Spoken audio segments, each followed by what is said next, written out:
Well, we're back for another video. This one is loosely Argo related. A little while ago I did a video where I went and said, can I survive on an island with only what I keep under the seat of my 8-wheel drive Argo? And if you haven't seen one, here is a model of one over here.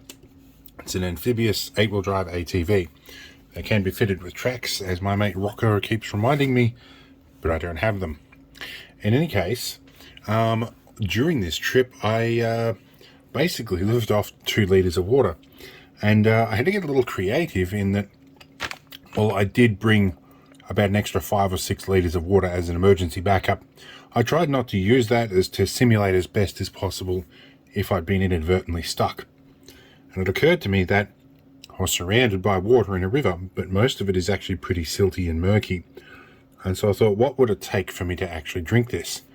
Now, you can get flocking tablets and chlorine tablets and stuff that will settle the water and also make it fairly safe to drink, but it's also not very pleasant to drink. So after going through numerous and different variations and models of water filters, I ended up on this thing, the Katadyn Vario, or however you pronounce that.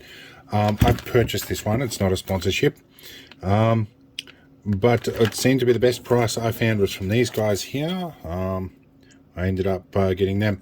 They sent me a little bonus, like this little survival mirror, which is basically, or not mirror, magnifier.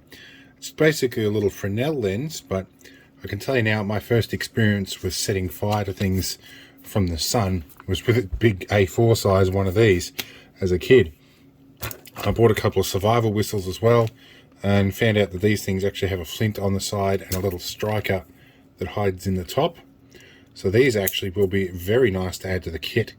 I will see how loud they are later, because I don't want to incur the wrath of my apprentice at the moment.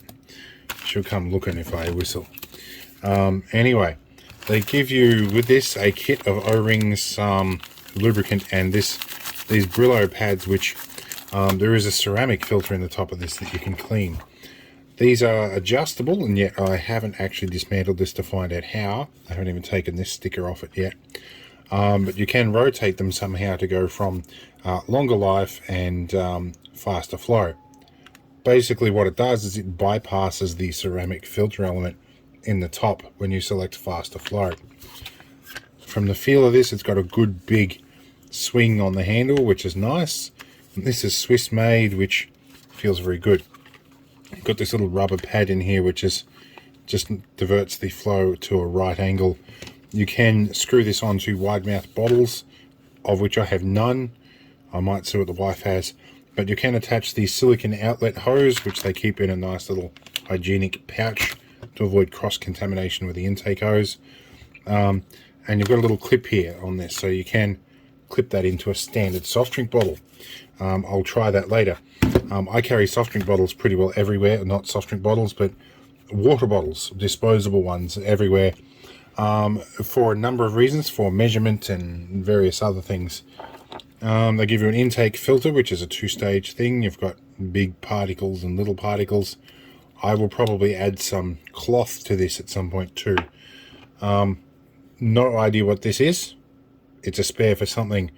I haven't read the manual yet, but I infer it's probably got something to do with this. It looks a lot like that thing there. So I guess it might be a spare hinge point for the pump handle, which would be handy. This is a float for the inlet pipe to keep the filter hanging in the water column at the correct element.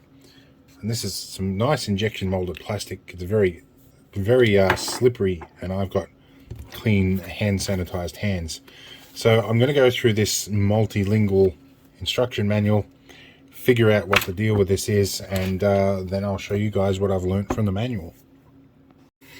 Alright, so first page of the manual conveniently is in English, and not English. It seems to be actually not directly translated from Chinese, which is nice, and probably one of the advantages of ordering it from, well, this was an Australian supplier, but getting something Swiss made. They actually do make it in their place of advertising. Anyway, we're putting our float on as per the manual here. It says put the hose float on. Now this is described as a weight, which would make sense in that it's not fully enclosed, but I can imagine, oh, this is harder to align than I thought. I could imagine some stuff might get sucked up in there, but as the water flow is primarily drawing through there, it would stop some of the big junk. Anyway, we will put this on here, and this is kind of like getting your kid to clean their room. It requires a significant amount of pressure and coercion to get on firmly, but that such is silicone tubing. So there's our filter, and it should float, you know, a loose amount from the surface. It's all good. Okay, so how does it tell us to pull it apart? They start by thanking us for purchasing it. That's all good, and they go on about all the stuff it can do. It's the same claims that you get out of the Chinese ones, but yeah, this one I think actually does what it claims, but you will find out. Now, we have an intake pre-filter, yes. Hydration bladder compatible, yes. Filter modules, yeah, we've got all the different ones. What else is going on in here? Refill of carbon cartridge. Okay, one of the things I did read about this is you have loose carbon granules, activated carbon granules in the filter.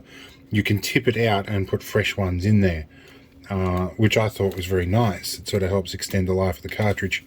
The cartridge, I'm pretty sure, is a glass fiber type, and you've got a ceramic filter before that. I want to know how to get this apart. So let me give me a few minutes to see if I can decipher these bits. Yes, that's how it goes under the bottle. There's a little indicator. I'll get this apart, we'll be back.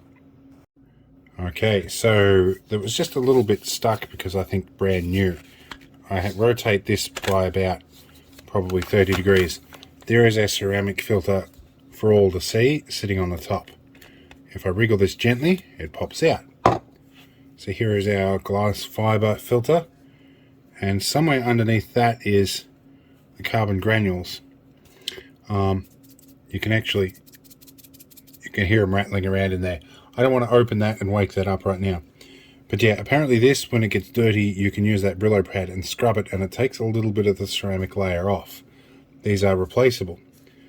Now there's an indicator here, and this is obviously helps determine whether it uses that ceramic filter on the top. So where are we here? I'm probably going to always use that because the water around here is not that great. A couple of bits in here. Okay, so they've got two little diaphragms in there for the valves. So it's a diaphragm type setup. I can imagine if you were getting pretty jiggy with this, you might bust that hinge shaft. So I'm guessing that's a replacement one. And it looks like you would use a flat blade or something like that to rotate that about 90 degrees and slip it out. It looks like that how that's meant to go out. I don't want to dismantle that right now. Now I remember that it has a setting in here. There's two settings I spoke of earlier for longer life and faster flow. And I know that is the important bit for it, but I don't know how that's meant to work. Let's read the diagrams a bit more. I think I found it. Now we'll use this bit here. This says faster flow. We rotate round this way, it says longer life. So if I were to replicate what I've seen in videos, we would line this bit up with that bit there. There's a little, okay, there's a little keyed entry in there. Okay, you can spin it round that way for faster flow. Okay, let's go around to the longer life, and we'll pump a bit of town water through it, which here is chlorinated stuff that also has a fairly high mineral content. But they say to pump a bit through with these in the videos to get rid of the carbon dust and stuff from the granules in there, because they are on the other side of that glass pack filter. So we might go and do that. We might go and test this out. So what I am going to do is put this back together in the longer life configuration. I'm being very gentle here because I don't want to bust that thing. Okay, so it's about 1/8 of a turn to get that on. that should be the outlet because you put the bottle on there. So logic says this is the inlet here, and we will put the pipe on for the outlet. This is a little mini Ziploc bag. This is the sort of stuff I often do off camera, and this is for every bit of equipment I take with me. I've gone through this sort of process with it. Now, well, I bumped my camera. You could hook this straight onto this barb, but you've got this nice little right angle fitting here, which I think might be interesting to try out. And it does go in fairly well. And it's got 2 different exit ports. So I would like to be able to do this and have it probably come out in that direction. Might be better. Alright. Then it sits down a little bit better as well, and you could probably work it on the table. We'll try that. Anyway, I'm going to muck around with this. Yeah, let me have a think.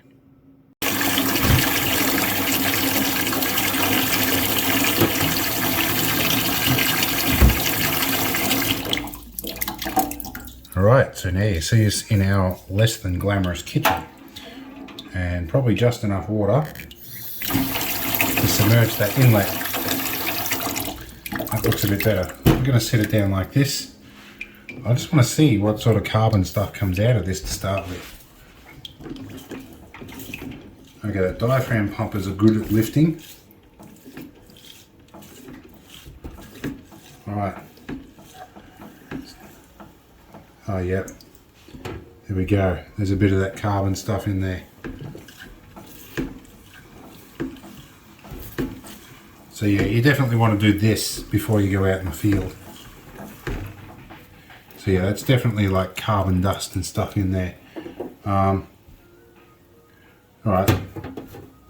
we'll keep pumping. Oh.